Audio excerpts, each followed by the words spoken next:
Hello Stratters, it's CreepEvee, back again with another video this week.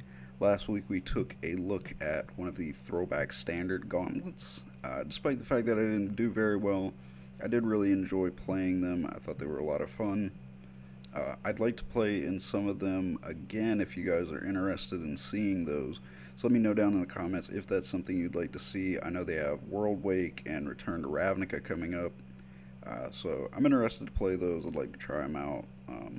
Probably going to try them out anyway, so if you guys want to see them, I will record them for you guys. But on to what we have for you guys today. This is a deck that I've been wanting to showcase for a couple weeks now and just haven't gotten a good chance to. I've been trying to do a whole lot of different things for you guys, but we're going to get to it now. We're going to play it. So we're going to do Blue-Black Delver this week. Now normally we try to play, at least with Pauper, we try to play goofy combos and decks that aren't necessarily at the top of the tier list. This deck is a little bit of an exception. This Blue-Black Delver has been a dominant force in Pauper ever since the format really established itself. Delver is just an incredibly strong card no matter what format he's in. You know, he shows up in Legacy. Like, he's just such a tough card. And Angler translates well into things like Modern and other stronger formats.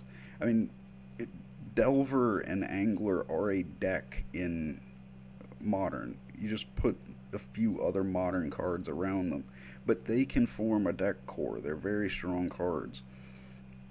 So of course in a little bit slower format like Pauper, they have huge potential, and they have shown that potential for a long time. So different builds of Delver, at least, whether it's mono blue or black or even blue-red, has always been pretty successful in Pauper. So it's definitely a strong card.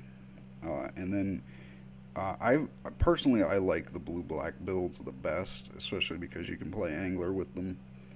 But I was never really interested in playing them because it just wasn't enough there for me. It just didn't seem quite goofy enough for me. And so that brings us to the card that is another reason why we have to discuss this video.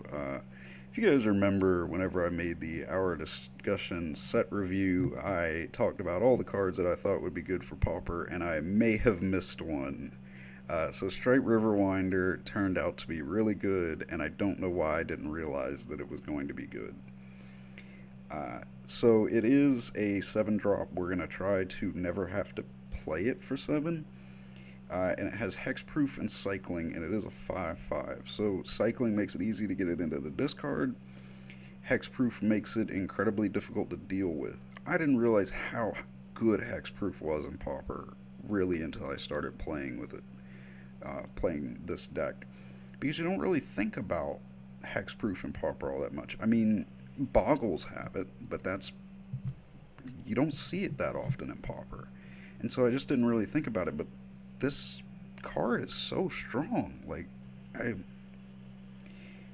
I made a mistake, I will admit that. So of course this is a build that is going to capitalize on Exhume to reanimate that Stripe Riverwinder, get it into play, and show off just how damaging it can be. And we can also get back our other 5/5, or even get our Delver back, start trying to do some more delving and whatnot. So it's such a good card. It really is in Pauper, and I completely missed it. So we have to make this video so that I can apologize for missing it, if nothing else. So job done. I was wrong. End of story. Nobody pointed it out, but I'm pointing it out before somebody points it out. So we're going to move past. So the build that I have today is based heavily on some of the decks that have come out of tournament reports and everything for these. The deck is still fairly new, but it is starting to, I guess, the Delver, the Riverwinder Exhume tech is fairly new in these builds, but it is quickly becoming one of the most popular builds of Delver. So this video is kind of also to give you guys a look at what you might be seeing at top tables if you're playing in competitive tournaments, a deck that you might want to look out for. So with all that being said, we're going to take a look at what I expect to be kind of the standard build. I would play it a little bit differently, but I think this is, based on what I've seen so far, I think this is what you're going to be seeing at your top tables. But anyway, let's get down to it. I've talked way too much about it. So we do play 4 Delver, 4 Riverwinder, and 4 Angler. Very, very basic. You could play an Ulamog's Crusher because you are playing Exhume, and you could play an Augur Bolus or an Auramancer to try to... is it Auramancer? Auramancer, whichever one gets back instants and sorceries, that's the one that I'm thinking of. But you could use that. So those are definitely viable options, but this is just the very basic core build, not a whole lot of tech in it. So those are options to consider as far as creatures, but for right now we're going to focus on just the 3 4-ofs. As far as our blue spells, we have Brainstorm. 2 copies of Dispel. We want to be able to counter our opponent's counter spells because we might not get a whole lot of... We basically have 4 opportunities with Exhume because we don't really have Graveyard Recursion. So the 2 Dispels are there. 3 Mental Note and 4 Thought Scour. They're basically the same card, except Thought Scour can target its opponent and target an opponent. So yeah, I think that's the only difference. Yeah. Okay, so that's the only difference, so I'm pretty much counting these because you're going to target yourself with Thought Scour. You're going to use these to mill, put your bigger creatures into your discard, and play them out. And that's another thing to keep in mind with blue. Although Reanimator traditionally is black-red in Pauper, blue does give it a lot of really good resources, and I think you guys will see that. But it does really give a lot of resources to Reanimator, so something to consider if you're looking to make kind of a hybrid between the 2 schools of thought on Exhume. But onwards and upwards, Ponder, just 3 of these. It's kind of the standard for Delver to go 4 on Brainstorm, 3 on Ponder. You could definitely go up and go down somewhere else, but we're going to go with the 3 standard. It bugs me to have like a 3 of a Ponder, but like I said, we're going to play the standard build. So 3 Vapor Snag, just always been a great spell to play in Pauper. A little bit weird to have it in the main deck all the time, but it comes up a lot. You can definitely side it out pretty easily if it's not working for you in a certain matchup. And 4 Counterspell, because this is Delver and we have to play some counter magic. Counterspell just better than Negate in this deck because you're going to have... It's a slower deck, so you're going to have time to get your islands into play. And this deck is heavily curved towards blue, so we're playing it almost like we're playing mono blue. So you'll have plenty of blue sources to keep your counterspell going, so a lot better than Negate in this deck, I think. And then 2 Gush because it's Gush. And then for 1 black other spell that we haven't talked about, I guess we have talked about Exhume, but our other black spell is 1 of Rush of Vitality. I have been seeing this in just about every list that I looked at from tournament reports that are playing this build. And at first I thought, okay, maybe it'd be good, but then I tested it out, and this card is just so good in this deck. Because it gives you the ability, if you don't know what it does, target creature gets +1/+0, gains lifelink and indestructible until end of turn. So the indestructible is important, but what really does it in this deck is just the lifelink ability. You're attacking with 5/5s already to give them lifelink, even if they're getting blocked. 5 life is huge in Pauper. Especially, it's going to be 6 because it's giving them a +1. So Rush of Vitality, if for nothing else, even if it's not just protecting your creatures, but to give you that lifelink advantage is huge. So I I don't really know whether like a one of bothers me, so I would almost say run two, but I'm seeing it just as a one of in a lot of places, so I'm gonna go with the one of. But I definitely think that it's worth playing two in this deck, at least in the side deck. But we'll see how it goes. We'll see whether we draw into it. And then for our land base, the only thing that we did not do is pretty much every build is playing Ash Barrens, but we are playing Evolving Wilds because they are still expensive on Moto. Those things have got to go down. I know that they're not cheap and on paper, but geez, these things are getting outrageous on Moto. Really the only other expensive card in this deck really is the Exhumes, and I made this deck a couple weeks ago, so I don't really remember. I think they were like 250, maybe $3. I may be wildly off on that, but so overall everything's fairly cheap except for those.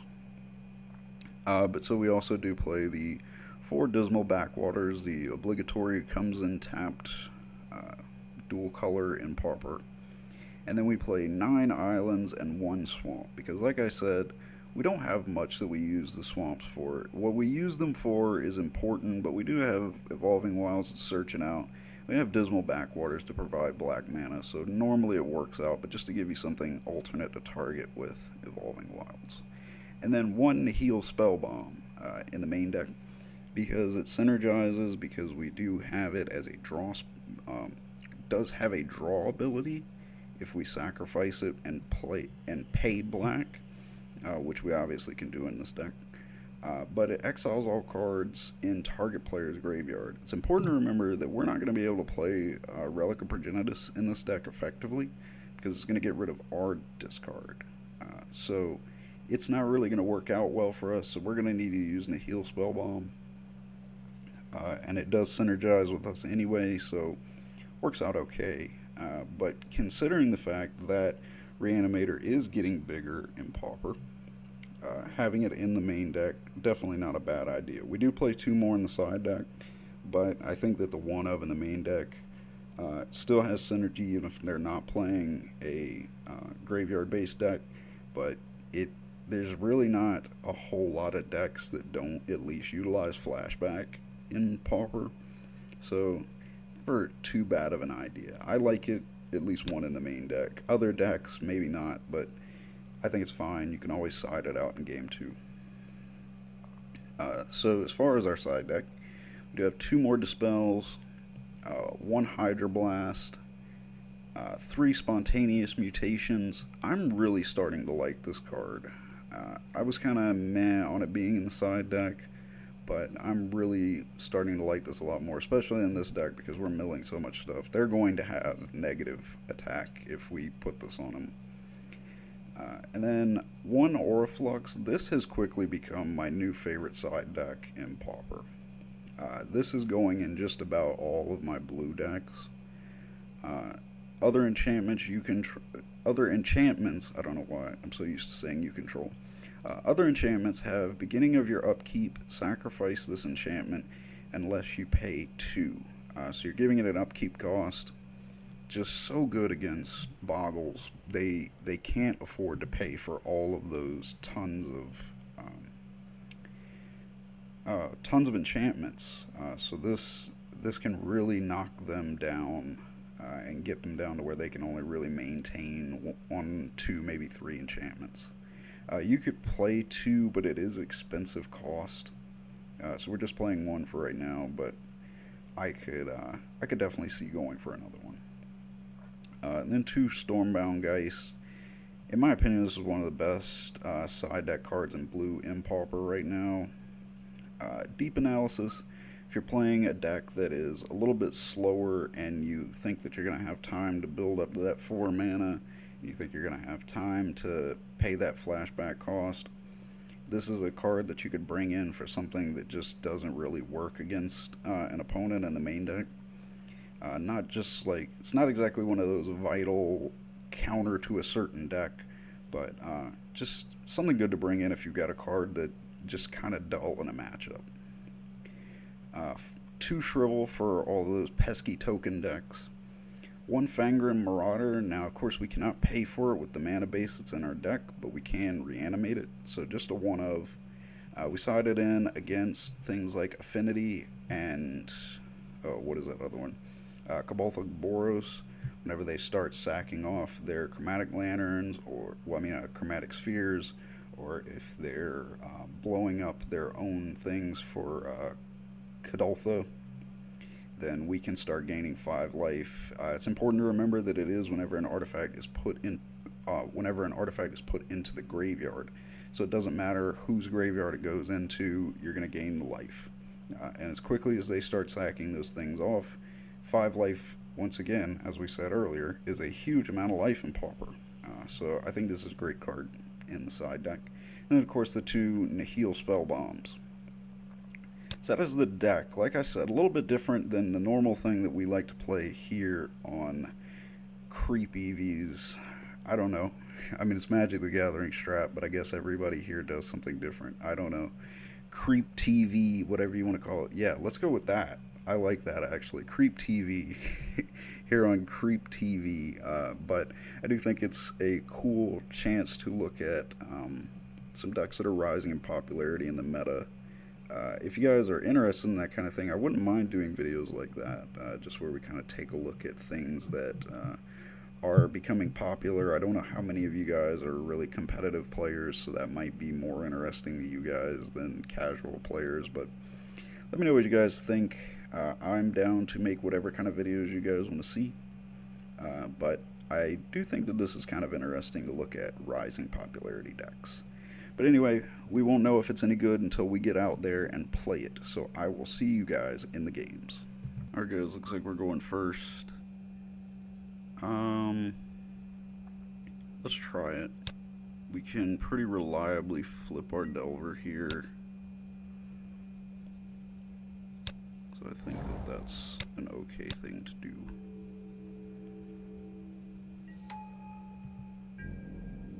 That being through Brainstorm, obviously.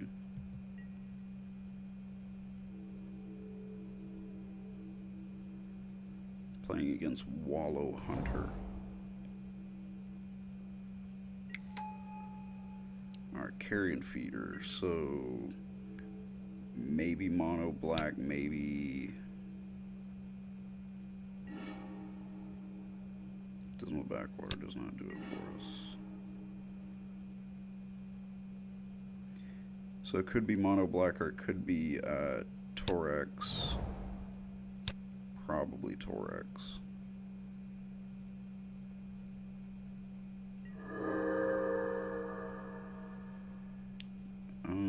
So we'll just wait and do the Brainstorm on his end step. This thing can't block, right? We'll just hold back.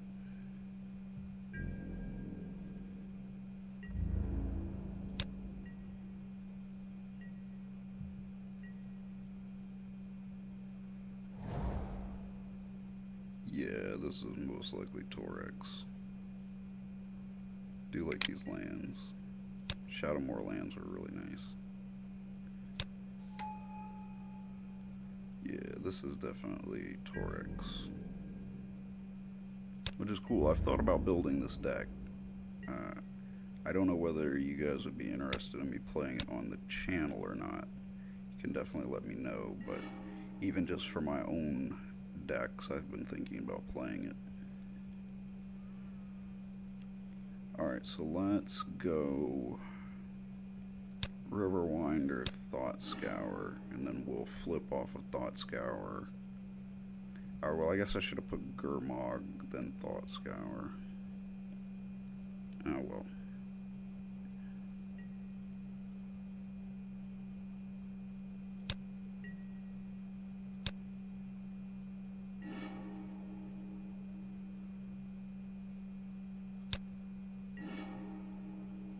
Actually, given the fact that we have 2 Thought Scours, probably better to keep the Gurmag in hand. 2 Thought Scours and a Mental Note, so Spell Bomb is going to be huge.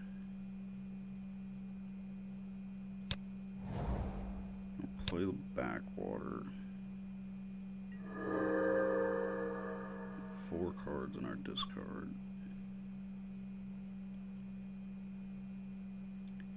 Oh man, I don't know. Let's go ahead and swing in for 3.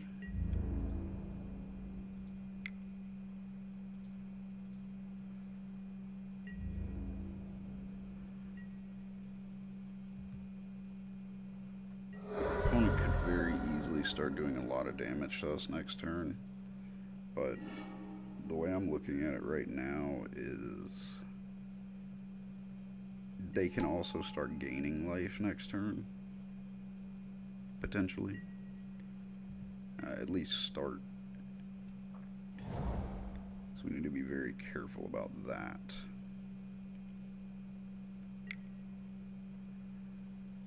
Young Wolf.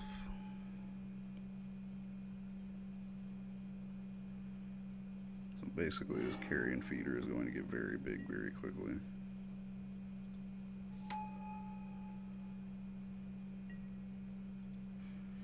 I'm assuming this is Torex. This might just be like Golgari aggro, Hunger of the Howl pack.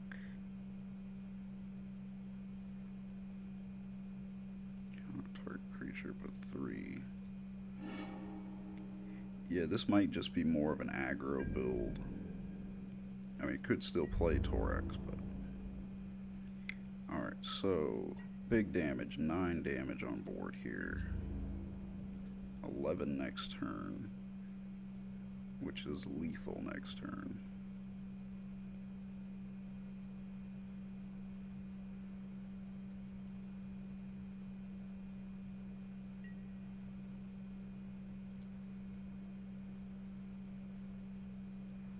That is painful.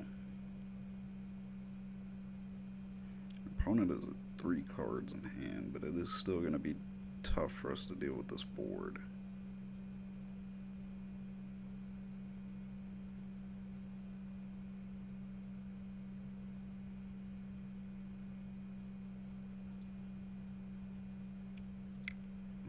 Let's see. Moto's being weird.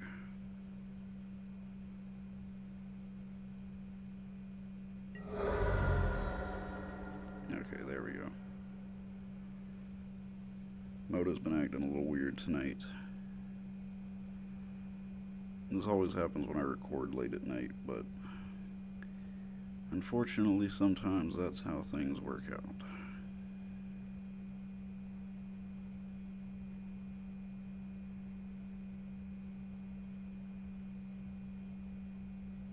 So I'm not really sure what we need to draw. Obviously a Vapor Snag would really help right now.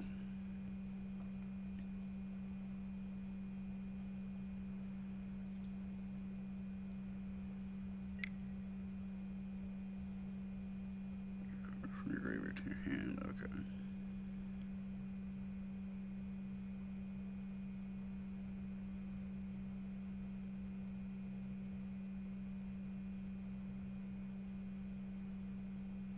I played the Thought Scour last turn because I really wanted to draw cards, but now I kind of wish that I would have saved open Counter Magic, because stopping that Young Wolf would have been pretty handy.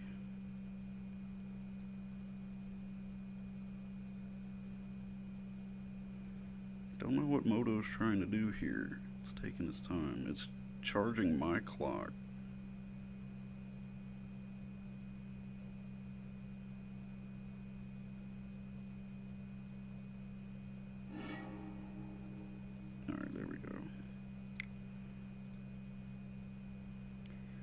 Well, only thing we can do is try to draw some cards. Rush of Vitality would have been pretty helpful.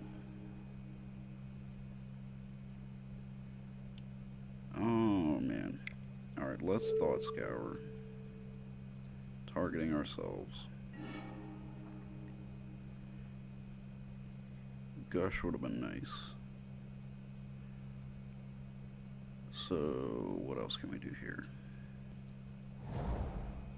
I definitely need to cast an angler this turn.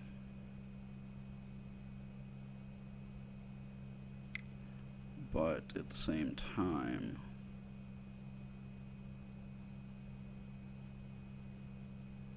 I mean, I guess it isn't quote-unquote at the same time, because we can really only cast one angler this turn no matter what.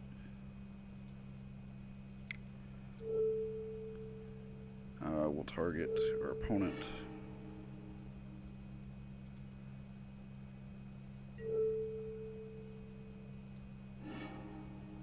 Pay to draw.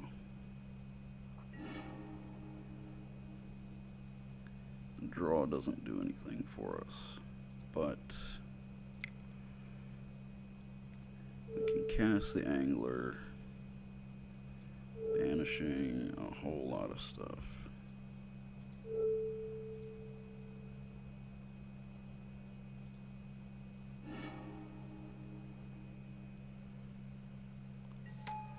So now we at least have some blockers.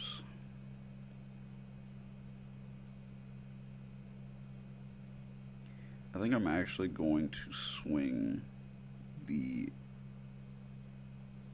do I want to? I'm going to swing the Delver.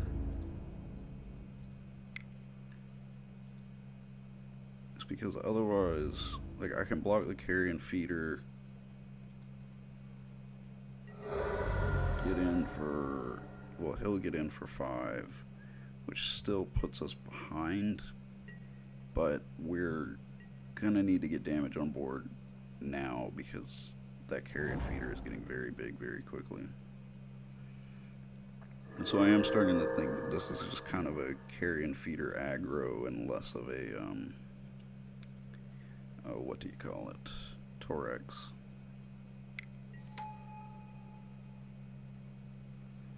And the Brindle Boar.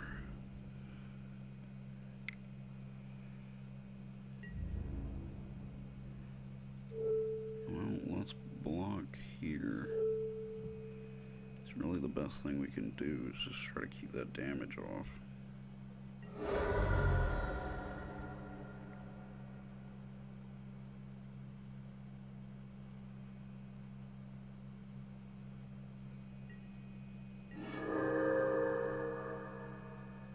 Oh man, that's not what we needed.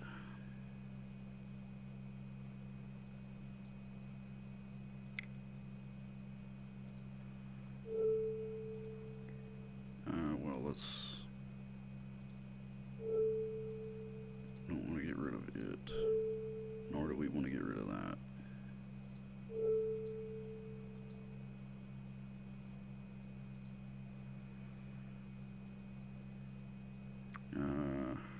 Yeah, I guess we'll pay 2 here.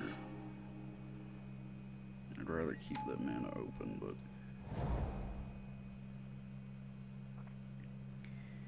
now I don't know whether I can swing with the insect.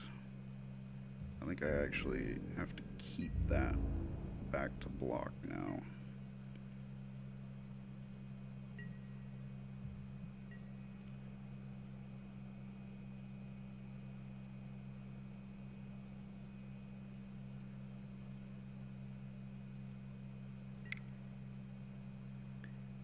So Rancor, we're gonna have to stop that.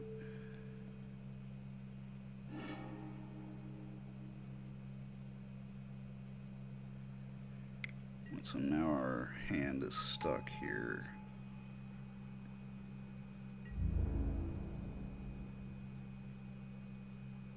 How much can he... he'd need to sacrifice 3 things to save himself if I double block.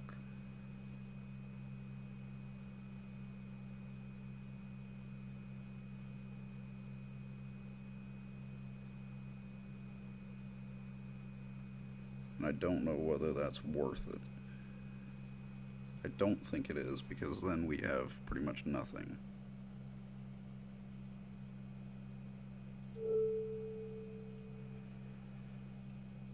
Let's... I mean, whatever we block to kill, he's gonna sack it.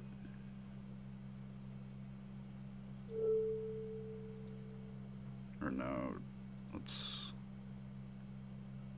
reset blockers. Let's block and block, I guess.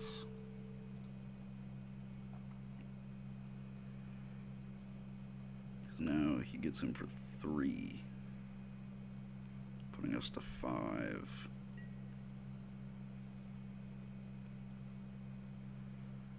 We'll just have the 5/5 to hold on to. Oh, Tragic slips us. Okay. Not sure why it wouldn't Tragic slip the... Well, I guess we already declared blockers, so it couldn't have done anything. So we can Exhume. The problem... Okay, well, he doesn't have anything in his discard to get back. But I think we're already dead here. Yeah. So, a little bit too late.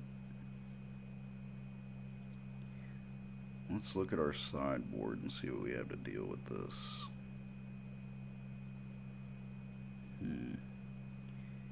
Spontaneous Mutation is really good here.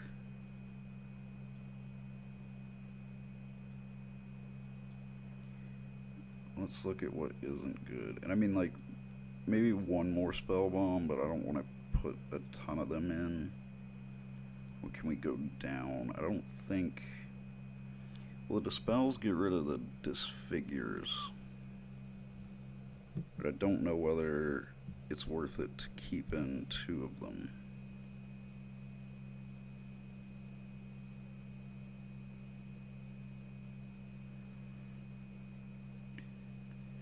Let's go down the dispels.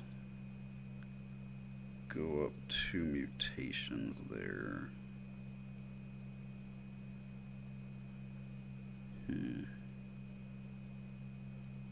Now I'm almost thinking about going down a spell bomb.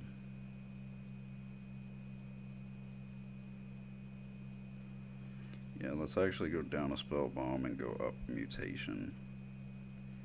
Because although, I mean, he's working out of his discard, but not nearly as much as I originally thought he would be. Yes, we will go first. This hand looks pretty darn good, I'm not gonna lie. Very spicy, 10 on 10. Would choose to not mull again. Mull again. So we're gonna hold and then cycle the Stripe Riverwinder. Normally I'd want to ponder first, but we do have the potential of drawing a swamp, and if we do, being able to Exhume that turn. But it looks like our opponent is most likely going to ditch our Exhume here.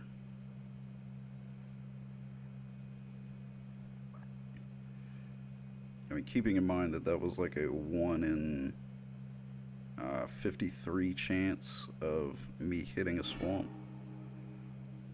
Okay, gets the Vapor Snag, which I think is a good play. It's a good long-term play for him. So let's go ahead and cycle the Riverwinder.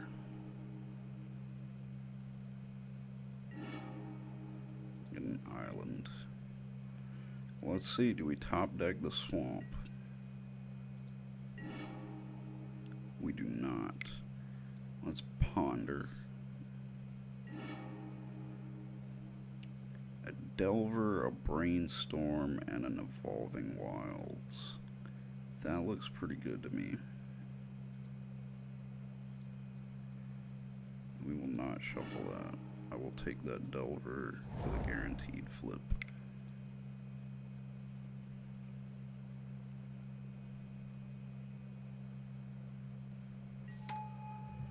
And now let's see whether that gets disfigured.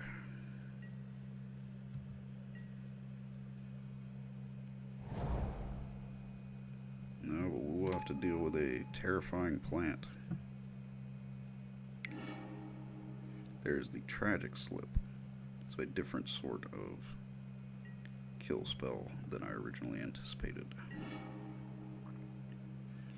Let's ponder.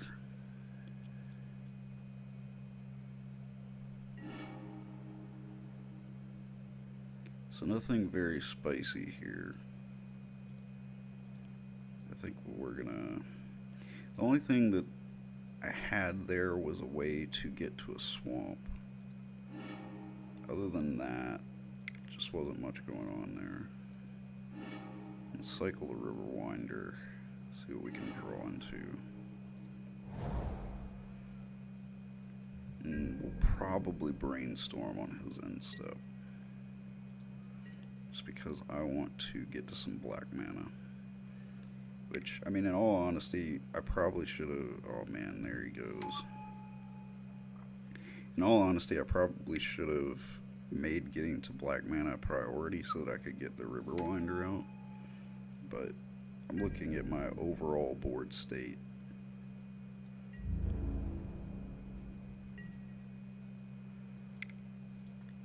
Let's brainstorm. Let's see what we can find.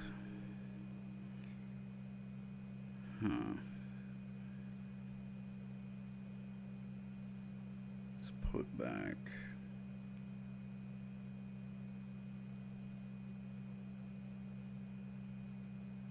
So we need to have... What do we need to have?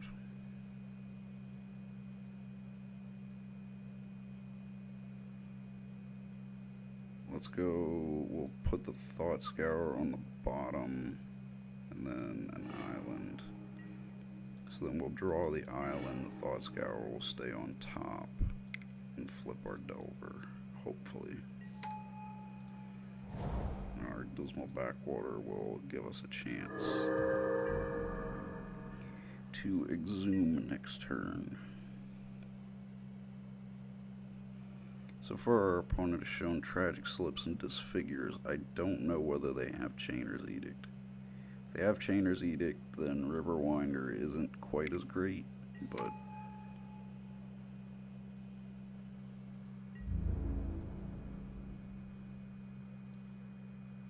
So, Carrion Feeder can get to 4. I think that we'll let that happen for now.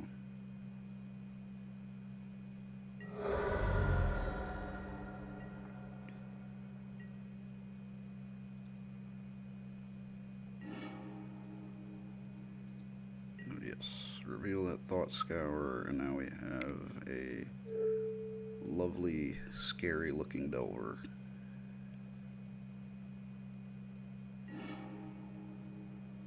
So what do we get? 2 Thought Scours. Wow. Okay.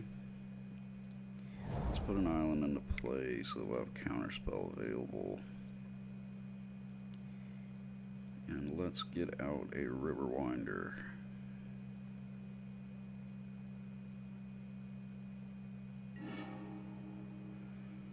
Opponent goes ahead, sacks the Brindle Boar so they can get the Brindle Boar back. It is probably the worst aspect about this matchup, is that Exhume is a card.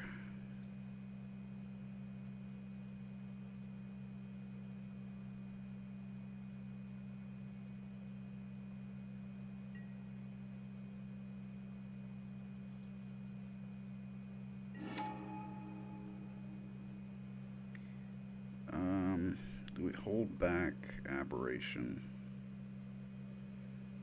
I don't really want to, because pretty much anything that I block, it dies to. So I think I'd rather get the 3 guaranteed damage in.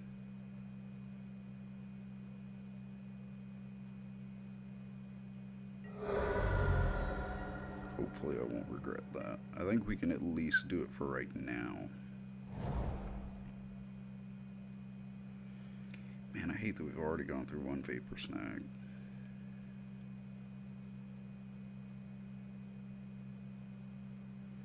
I've already been through a ton of draw spells too.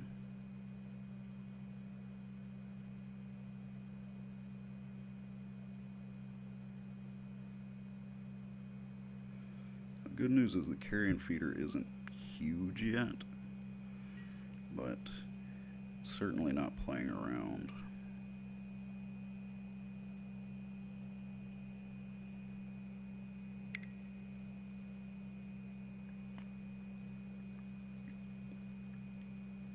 I think we're going to stop that.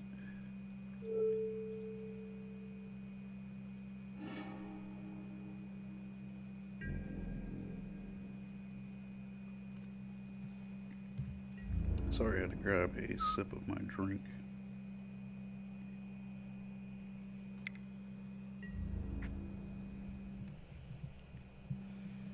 Well, let's block the brindle boar.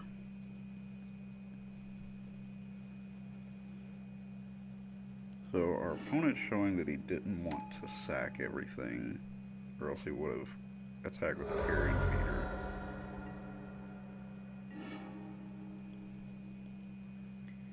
That's not what I wanted. It's not what I wanted at all.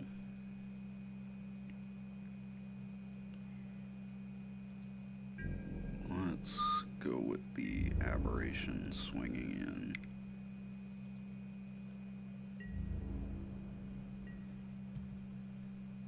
I think it's important to keep the aberration around, if nothing else, because if he does have a Chainer's Edict, I can sack this to Chainer's Edict.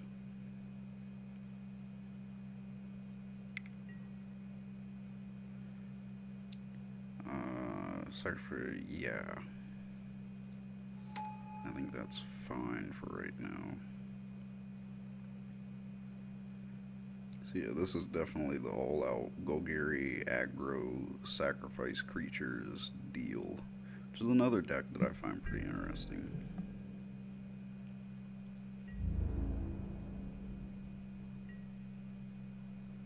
Opponent chooses not to attack, so playing it kind of cautious, which is slightly surprising.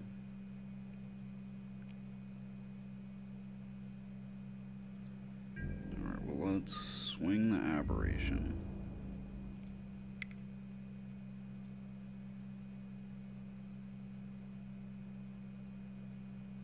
What do you think about that? Sacrifices a creature and loses 1 life. I don't want to sacrifice a creature.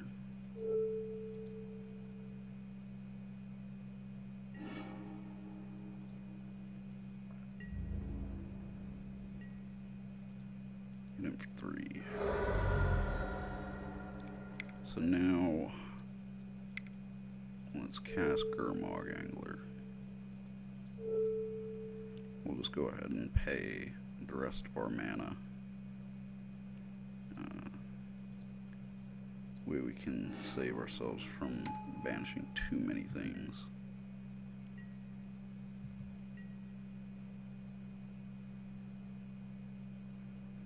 You never know when another angler is going to come around. So this board is looking a lot better than last game's did.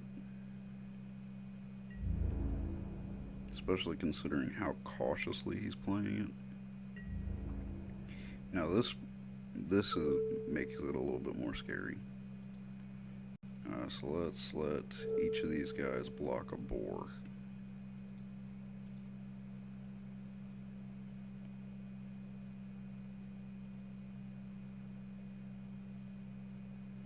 Let's blood the rune.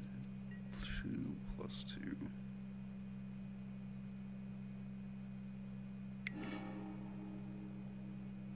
Oh, what did he cast there? Oh, Tragic Slip.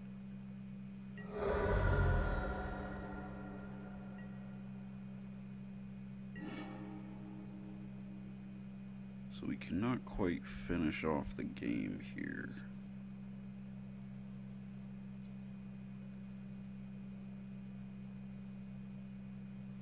We can come awfully close.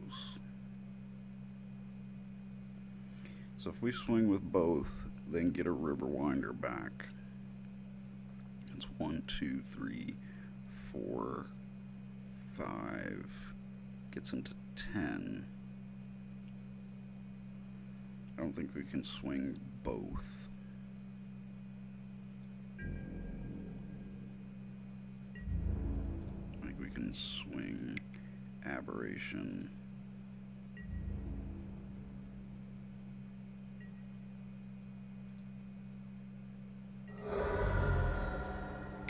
And then Exhume. Zooming against this deck is just very scary. Because it's just, okay, get a Brindle Boar back, sacrifice it, get a boar, and get a token. Well, a counter, rather. I mean, there's no doubt having 2 Riverwinders is not a bad thing, but the problem is it's becoming a lot of advantage for him. Still more advantage for us, but I get the feeling that one of our Riverwinders is going to die to a Carrion Feeder this turn.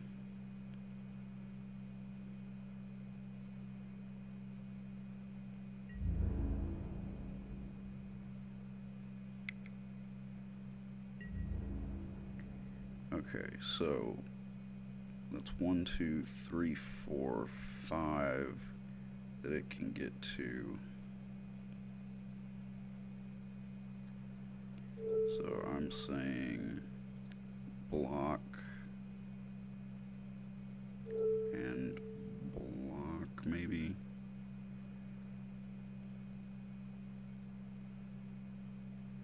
I need to live this turn. So sacrifices both of those and that one. So if he sacks his whole board to Blood Throne, that's 4, 6, 8, 9. Still doesn't kill me. So I'm safe to block the board here.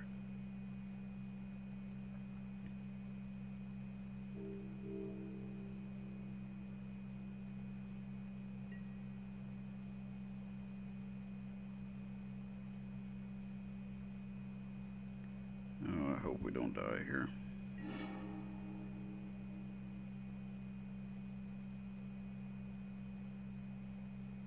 Because I'm right, he can only get to 9.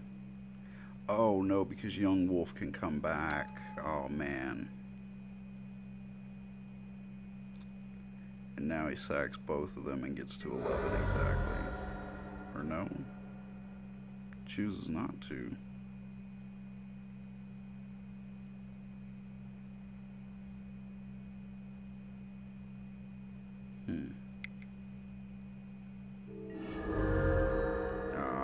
There we go. So a right of consumption. So our army of Riverwinders was not quite enough in this one, guys, but I think that we did show off just why Riverwinder is so scary. I mean, you saw just how quickly our opponent was getting rid of our aberrations and getting rid of our Gurmag anglers. You know, those were not a problem for our opponent, but what were these big, huge 5/5 hexproofers. So it really does show just how much they add to this deck. Yes, we lost, but I think that it illustrates my point of just what it offers to this deck and what it brings to the table. You are having to take out essentially 8 cards because you're putting in the Exhumes and it. So it's a large package to put into the deck, but I think the payoff is huge. It just gives this deck another dimension that I feel like it was lacking before. So I could see myself playing this deck at this point, just because of this subtle change to it. I think it just makes it more interesting and mainly just more interesting for me to play. I really like Reanimation as a mechanic. But anyway, we will see if it's any better later on this week. I hope you guys enjoyed it. As always, be sure to tell me what you thought of the video and what you think I could do for future videos. As I said before, looking at doing some throwback standard stuff. But definitely let me know if there are any specific decks or formats you guys want to see. I'm thinking about trying to do some stuff in Modern, so let me know if that's something that you guys would like me to keep working on. And of course, I will have the link to the straw poll to vote for which C17 deck you guys would like me to feature on the channel. So make sure to let your voice be heard down there. Just click on it. You don't have to sign up or anything. Just go click whichever one you want. Very quick, very easy. Lets me know. And if you guys use that, we might use that to figure out some future decks that we might want to use. Just trying to use all the tools at my disposal to bring you guys the exact content that you want, despite me not being very good at making content. But all that being said, if you guys do want to play against me for videos or just to have fun, of course, my username is CreepEvee on Moto. So hop in, add me on your buddies group or your friends group or whatever it is. I'd love to get some matches against you guys. I've ranted enough. I've shilled enough. I'll see you guys later on this week. CreepEvee signing out.